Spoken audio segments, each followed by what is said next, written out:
और ये होता है 3 डायमेंशनल 3D आकृतियां, ठीक है। तो जैसे यहाँ पर ये शेप्स मैंने अलग अलग बना रखे हैं, ये क्या बना हुआ है, क्या ये वर्ग बना है, और ये क्या है आयत, और ये क्या है त्रिभुज। अब इनमें मेन डिफरेंस क्या है, देखो वर्ग को हम कैसे बताएंगे कि ये वर्ग है, कैसे पहचानेंगे ये वर्ग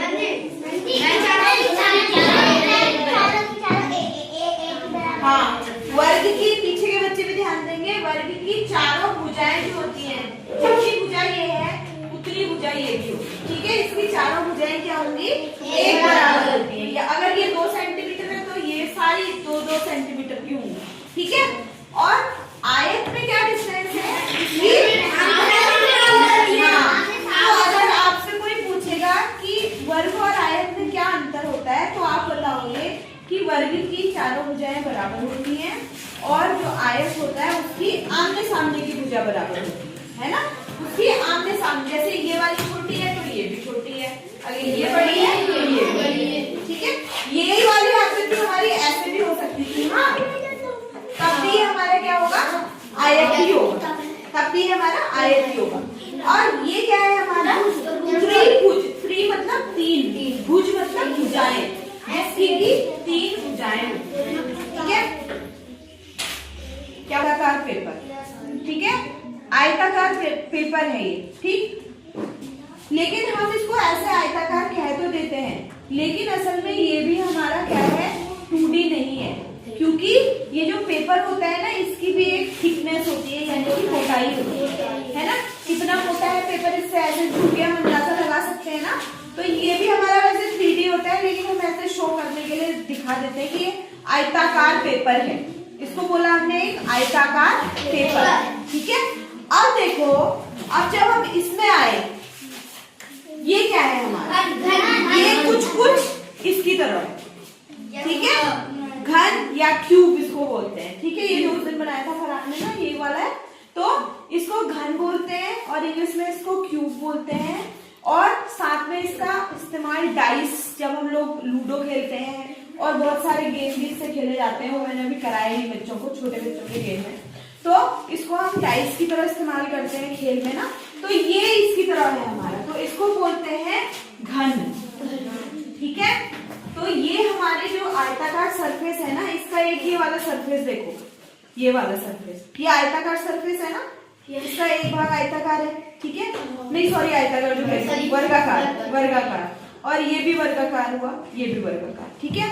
अब देखो ये क्या है हमारा, ये क्या है, आयत नहीं है, ये क्या है, घना, घना आयताकार। इसका जो ये एक तल है ना, इसका ये वाला तल, ये आयताकार है, देखो ये वाली लेंथ, ये वाली लेंथ, ये वाली लेंथ और ये वाली लेंथ सेम है ना, ये इसके बराबर, ये इसके बराबर, इसकी हर साइड आपकी आयताकार ही होगी, ये वाली भी आयताकार है ना, ये वाली भी आयताकार है, इधर की साइड जाओगे ये भी आयताकार होगी, ये भी आयताकार, सब आयताकार है इसमें, ठीक है। तो इसको बोलते हैं घनाभ, क्या बोलते हैं, घनाभ।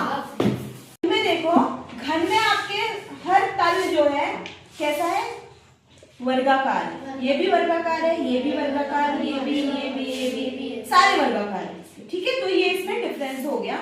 और यहाँ पर ये हमारा त्रिभुजाकार है, अगर हम कोई प्लेन पेपर में आपको त्रिभुज की आकृति काट के दिखाते तो वो आपका त्रिभुजाकार होता, लेकिन ये हमारा क्या बन गया, एक शंकु बन गया, जो ये हमने बनाया है। जैसे हमने बर्थडे की कैप देखी है ना, जो यहाँ पर लगाते हैं, ऐसे होती है बर्थडे की कैप, तो ये शंकु का शेप है। तो ये घन हुआ, ये हुआ घना, ये हुआ शंकु, ये हुआ वर्ग, ये हुआ आयत, आयत। ये वाली आकृतियां जो बिल्कुल फ्लैट, ठीक है, इनको क्या कहेंगे हम, 2D आकृति, ठीक है, इसको बोलेंगे 2D। और जितने ये इतने सरफेस वाले हैं इसको बोलेंगे हम 3D, ठीक है। ये 2D हुई, ये 3D, ठीक है। अब हम एक चीज कहते हैं, हमने पहले पढ़ा है कि आयत का क्षेत्रफल निकालना, वर्ग का क्षेत्रफल निकालना, तो क्षेत्रफल किसको कहते हैं, जितनी जगह उसके अंदर घेरी गई है। हाँ, जैसे कि मान लो ये आपका, ये एक आयताकार है, शेप है आयताकार, इसको मैंने ऐसे टेबल पे रखा तो इसने इस टेबल पे जितनी जगह घेरी वो उसका क्या हो जाएगा, क्षेत्रफल हो जाएगा। लेकिन अगर इसी की जगह पर मैं इस डब्बे को रख देती हूँ ऐसे टेबल पे, ठीक है, तो क्या आप इसका क्षेत्रफल निकाल सकते हैं? जितना जो सरफेस उसका रहेगा फिर उतने का ही। हाँ, जितना सरफेस उसका टच करेगा टेबल से, जैसे ये वाला सरफेस इसका टेबल पे टच करेगा तो केवल हम इसका निकाल सकते हैं क्षेत्रफल। लेकिन अगर हम इसको करेंगे तो इस वाले का निकाल सकते हैं, लेकिन पूरे का हम क्षेत्रफल नहीं निकाल सकते, पूरे का क्षेत्रफल हम नहीं निकाल सकते। और ऐसा ही क्यूब के साथ में भी होता है और ऐसा ही हमारा इस कोन के साथ में भी होता है, ठीक है, शंकु के साथ में भी होता है। क्योंकि अगर ये त्रिभुज ऐसे फ्लैट होता तो हम इसका निकाल लेते हैं क्षेत्रफल, लेकिन अब ये ऐसा हो गया ना, अब ये ऊपर से तो ऊपर इसने जगह घेर दी और यहाँ पर ये नीचे, यहाँ पर इसका ये जो गोलाकार सरफेस है ये घेर रहा है, तो इसका कैसे निकलेगा, है ना कुछ गड़बड़। अब एक डिफरेंस और होता है, जो हमारी 2D आकृति होती है, 2D आकृति में केवल हमारी क्या होगी, लंबाई और चौड़ाई।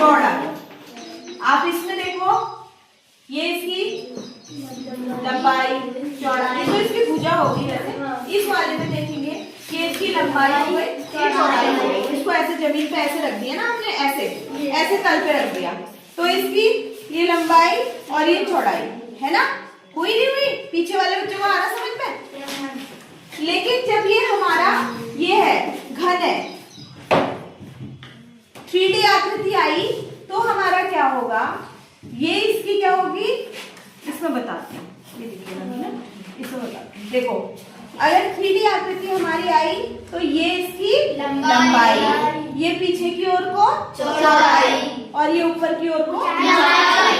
तो जो हमारी 3D होती है, 3D आकृति में हमारी क्या क्या होती है, लंबाई, चौड़ाई और ठीक है।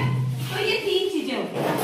जो 2D होती है उसमें केवल लंबाई और चौड़ाई होती है, और 3D में हमारी क्या होती है, लंबाई, चौड़ाई और ऊंचाई। अगर हम इस कमरे की बात करें तो ये हमारी क्या होगी, लंबाई, और यहाँ से यहाँ तक होगी हमारी चौड़ाई, और जमीन फर्श से लेकर छत तक क्या होगी इसकी